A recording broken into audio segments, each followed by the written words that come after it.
மீண்டும் ஒரு விசை ஜீசஸ் கிங்டம் யூடியூப் சேனல் வழியாக உங்கள் யாவரையும் சந்திப்பதில் நான் மிகுந்த மகிழ்ச்சி அடைகிறேன். இந்த சேனல் ஒளிபரப்பாவதற்காக முயற்சி செய்து கொண்டிருக்கிற அன்பு சகோதரர்கள் ஒவ்வொருவரையும் ஆண்டவராக இயேசு கிறிஸ்துவின் நாமத்தில் நான் வாழ்த்துகிறேன். கர்த்தர்களை ஆசீர்வதிக்கட்டும். இந்த நிகழ்ச்சியின் மூலமாக உங்களை சந்திப்பதில் நான் மிகுந்த மகிழ்ச்சி அடைகிறேன்.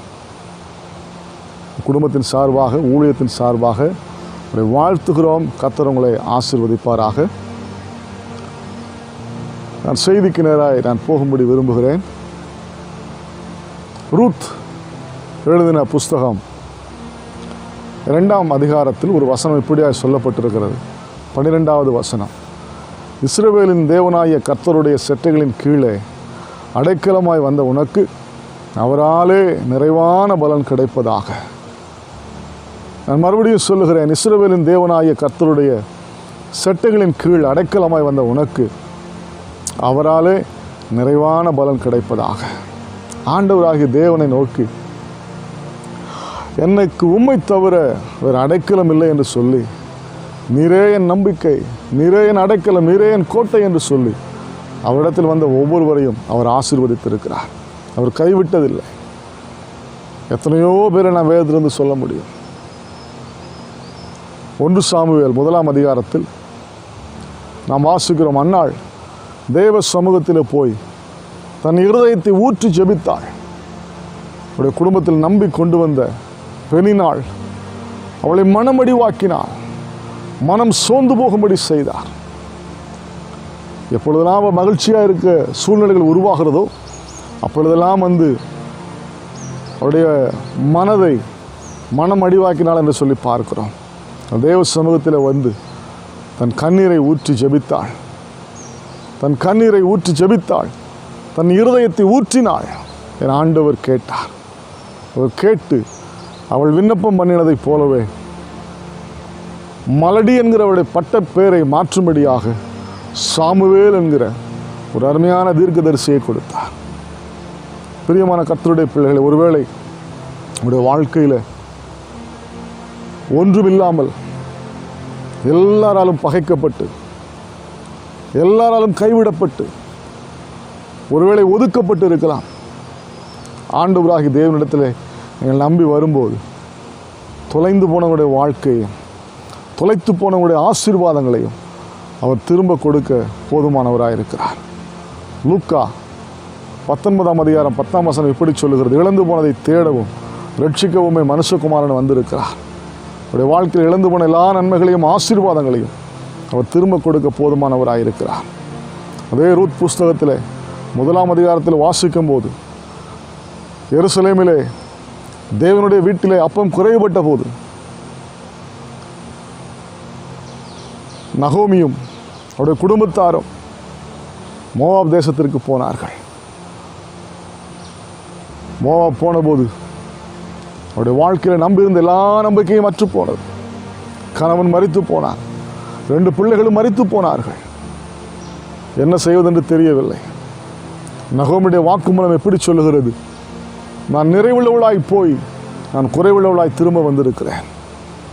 என்னுடைய வாழ்க்கையில் எல்லாம் குறைந்து போனது. நகோமி என்று சொன்னால் இனிப்பு என்ற அர்த்தம்.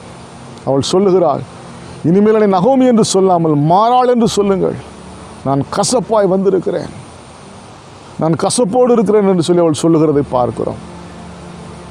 ஆனால் அவளுக்கு கிடைத்த மருமகளோ 2வது சொல்லுகிறாள்.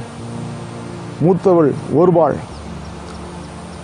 நகோமியுடைய வாயிலிருந்து அந்த வார்த்தை வந்தவுடனே, நீ போய் உன் குடும்பத்தாரோடு சேர்ந்து கொள் என்று சொன்ன உடனே சந்தோஷமாய் திரும்பி போனாள். ஆனால் ரூத்தோ அவரிடத்தில் ஒரு வார்த்தை சொன்னாள், இனிமேல் நான் திரும்பி போவதை குறித்து என்னோடு பேச வேண்டாம். நீ எங்கே போகிறாயோ நான் அங்கே வருவேன், நீ எங்கே தங்கி இருக்கிறாயோ நான் அங்கே தங்கிக் கொள்ளுவேன். உன்னுடைய ஜனம் என்னுடைய ஜனம், நீ யாரை ஆராதிக்கிறாயோ, நீ யாரை வணங்குகிறாயோ அந்த தெய்வம் என்னுடைய தெய்வம் என்று சொல்லி தன் மாமியை பிடித்து கொண்டாள். அந்த ரூத்துக்குத்தான் இந்த வார்த்தை சொல்லப்படுகிறது, இஸ்ரவேலின் தேவனாகிய கர்த்தருடைய செட்டைகளின் கீழே அடைக்கலமாய் வந்த உனக்கு அவரால் நிறைவான பலன் கிடைப்பதாக. வாழ்க்கை தொலைந்து போனதைப் போல, எல்லாவற்றையும் இழந்து போனதைப் போல அவள் எருசலேமுக்குள்ளே வந்தாள். எருசலேம் தேவன் தங்கியிருக்கிற இடம், தேவன் வாசம் பண்ணுகிற இடம். அது கர்த்தருடைய வீடு என்று சொல்லி இருக்கிறது. அங்கே வந்தபோது அவளுக்கு ஒரு பெரிய ஆசீர்வாதம் உண்டாயிற்று. பிரியமான கர்த்தருடைய பிள்ளைகளே, தேவனுடைய வீட்டிற்குள்ளே வரும்போது, தேவனை தேடி வரும்போது உடைய குறைவுகளெல்லாம் நிச்சயம் மாறும். உங்கள் குறைவுகளெல்லாம் அவர் மாற்றுவதற்கு அவர் போதுமானவராக இருக்கிறார். எல்லா குறைவுகள் மாறி சமாதானம், சந்தோஷம் பெருக ஆரம்பிக்கும். உடைய வீட்டை கர்த்தர் கட்டினார் என்று சொல்லி பார்க்கிறோம். உடைய வீட்டை கர்த்தர் கட்டினார். உங்களுடைய வாழ்க்கையில் வீட்டை கர்த்தர் கட்டுவார். உங்களுடைய வாழ்க்கையில் இடிந்து போயிருக்கிற ஆவிக்குரிய வாழ்க்கையாக இருக்கட்டும், அல்லது இடிந்து போயிருக்கிற வாழ்க்கையின் அனுபவங்களாக இருக்கட்டும், அதை மறுபடியும் கர்த்தர் எழுப்பி கட்டுவார். அதை திரும்ப கட்ட அவர் போதுமானவராக இருக்கிறார்.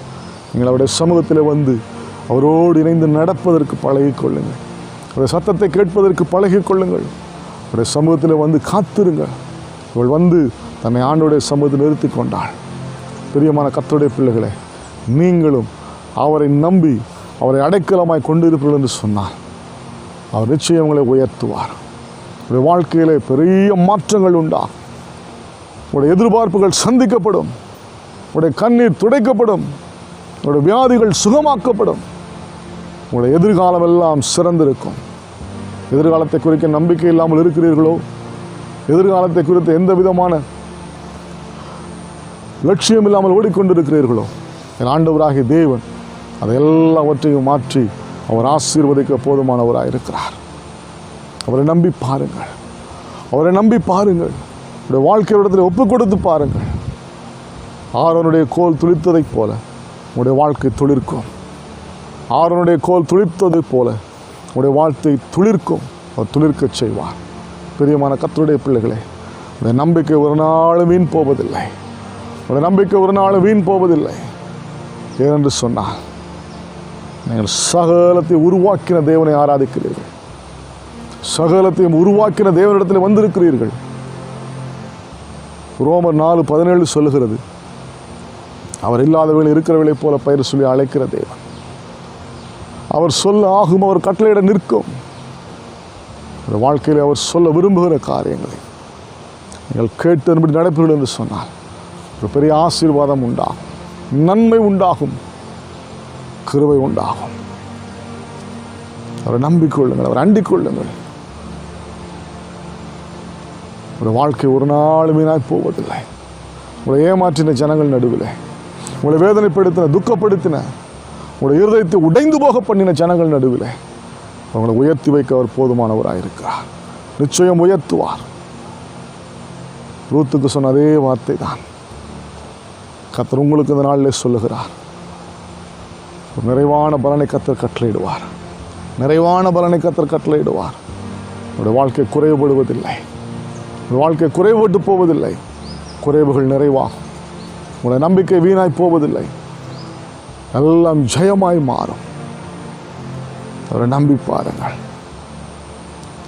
பலன் உள்ளவன் பலனற்றவன், பலன் உள்ளவன் பலன் இல்லாதவன், யாராயிருந்தாலும் உதவிகள் செய்வது லேசான காரியம். உமக்கது லேசான காரியம், லேசான காரியம். உமக்கது லேசான காரியம். பலன் உள்ளவனுக்காகிலும் பலன் இல்லாதவனுக்காகிலும் உதவிகள் செய்வது அவருக்கு லேசான காரியம். அவர் எளியவனை குப்பையிலிருந்து எடுத்து அவர் சிறியவனை புழுதியிலிருந்து உயர்த்துகிற தேவன். ஆடு மேய்த்து கொண்டிருந்த தாவீதை அவர் ராஜாவாய் உயர்த்த முடியுமானால் உங்களுடைய வாழ்க்கையில் அவர் அப்படிப்பட்ட அற்புதத்தை செய்ய முடியும். உங்களுடைய வாழ்க்கையில் அவர் அப்படிப்பட்ட நன்மைகளை செய்ய முடியும். அவரை நம்பி பாருங்கள். இடத்துல அடைக்கலமாய் வந்து எனக்கு உம்மை தவிர வேறு யாரும் இல்லை என்று சொல்லுங்கள்.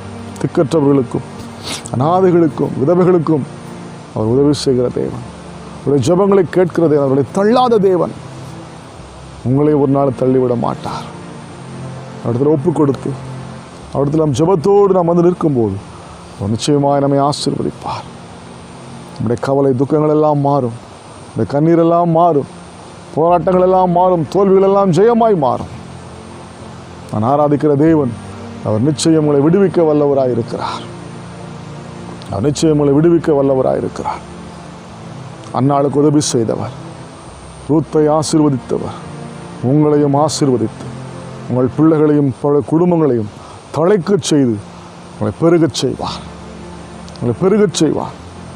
ஜெபிப்போமா? வானாதி வானங்களுக்கு மேலாய் வீற்றிருக்கிற சர்வ வல்லமையுள்ள பிதாவே, இந்த நல்ல நேரத்தில் உங்களுடைய பிள்ளைகள் உம்மை நம்பி உங்களுடைய சமூகத்திலே வந்து அடைக்கலமாய் நிற்கிற உம்முடைய சமூகத்தில் நின்று கேட்கிற நன்மையான காரியங்களை கர்த்தர் வாய்க்க பண்ணி தருவீராக. உடைய கண்ணீரெல்லாம் மாறட்ட ஆண்டவரே, உடைய ஏக்கங்களெல்லாம் கர்த்தர் சந்திப்பீராக. தடைகளெல்லாம் கர்த்தர் மாற்றி போடுவீராக. ஒரு புதிய வாழ்வு பிறக்கட்டும் ஆண்டவரே. நீரே அடைக்கலமாய் இருந்து ஒரு பாதுகாப்பையும் நம்பிக்கையும் கொடுத்து ஆசீர்வதித்து பாதுகாத்துக் கொள்ளுவீராக. துதிகன மகிமை உமக்கே செலுத்துகிறோம். ஆண்டவர் இயேசுவின் நாமத்தில் ஜெபிக்கிறோம் நல்ல பிதாவே. ஆமென். ஆமென். கர்த்தர் உங்களை ஆசீர்வதித்து காப்பாராக. ஆமென்.